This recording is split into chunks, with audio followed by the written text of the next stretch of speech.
Drama serial वो पागल सी में आज की एपिसोड में शाज़मा को उसको दारुल से निकाल दिया जाता है। वो कहते हैं कि जाके अपने कागज़ात लेकर आओ। वो कहती है अच्छा मैं अपने शोहर के घर से जाके अपने कागज़ात लेकर आती हूँ। फिर वो अपनी मम्मा के पास भाग जाती है। उनकी मम्मा तो चुप करके अंदर घुसा लेती हैं और कहती हैं कि अंदर कमरे में छुप जाओ। कमरे में छुप जाती है। फिर उसकी मम्मा उसकी सारी बात सुनती हैं और बताती हैं कि उसके भाई फरहाद का भी इंतकाल हो गया है, जिस पर शाज़मा बहुत रोती है। फिर उसके बाद उसकी मम्मा उसको कहती हैं कि तुम यहाँ से चली जाओ, तुम्हें अगर पुलिस तुम्हें पकड़ने, तुमने तो बुरा काम किया ही है, कत्ल किया है, वो तुम्हें पकड़ने आएगी तो साथ मुझे भी पकड़ लेगी।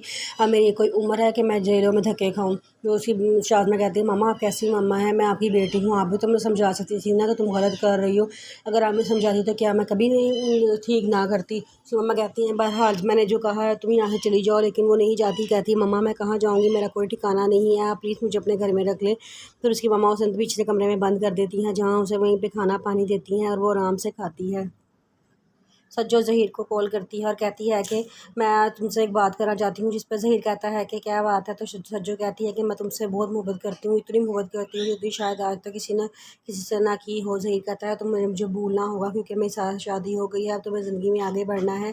सज्जो कहती है मैं ज़िंदगी में आगे बढ़ना नहीं चाहती, मैं चाहती हूँ मैं यहीं पत्थर की हो जाऊँ। लेकिन ज़हीर उसे बहुत समझाता है और कहता है कि तुम आगे बढ़ जाओ, मैं जिसके नसीब में था मैं उसको मिल गया हूँ।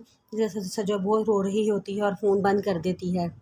ज़हीर के घर वाले एहसन साहब के पास आते हैं और कहते हैं कि हमें बहुत खुशी हो रही है कि आप ठीक हो गए हैं और बोलना शुरू हो गए हैं। हम चाहते हैं कि हम अब ज़हीर और सारा का वलीमा रख लें। और ज़हीर को जो बड़ा घर मिला है ऑफिस की तरफ से, हम चाहते हैं कि वहाँ जो पहली खुशी हो वो ज़हीर और सारा का वलीमा ही हो। एहसन साहब कहते हैं कि मुझे बहुत खुशी होगी इस बात की और मैं अपने आप को खुशकिस्मत समझता हूँ कि ज़हीर जैसा लड़का मेरा दामाद बना है। ये मेरी कोई नेकी थी जो मेरी बेटी को ज़हीर जैसा बेटा शोहर मिला है, और मैं अपने शुक्र अदा करता हूँ कि उससे मुझे बेटों की कमी फ़ील नहीं होने दी। उसके माँ बाप कहती हैं हाँ हम भी शुक्र अदा करते हैं, अल्लाह ताला ने हमें नेक और सालिहा औलाद दी है।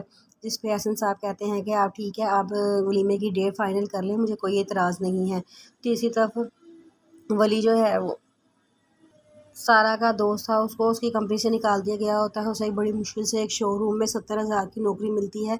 उसकी मामा फिर भी नाशुक्री करती हैं, कहती हैं बस सिर्फ 70,000 की नौकरी से हमारा क्या गुजारा होगा। जिस पे वली कहता है मम्मा खुदा का शुक्र अदा करें कि हमें 70,000 की नौकरी भी मिल गई है, अगर ये ना मिली होती तो हम सड़कों पर धक्के खा रहे होते। और अब 70,000 की नौकरी में भी हमें कोई फ़ायदा नहीं है, जिसमें से 25-30 हज़ार का तो घर ही आ जाना है और बाकी 20-25 हज़ार का घर का खाना पानी मुश्किल से ही पूरा होगा। उसकी मम्मा कहती हैं कि तो और क्या ये कोई ज़िंदगी होती है। जिस पर वो वली कहता है मम्मा फिर भी शुक्र अदा करें अल्लाह ताला ने हमें ये भी दिया है, अगर ये ना दिया जाता तो हम तो दारुल अमान से बदतर ज़िंदगी गुजार रहे होते, हम सड़कों पर होते इस वक्त। उसकी मम्मा कहती हैं कि तुमने जो सारा के साथ गलत किया है तुम्हें उसकी सज़ा मिल रही है, तुम काश सारा के साथ गलत ना करते तो तुम्हें उसकी सज़ा ना मिलती।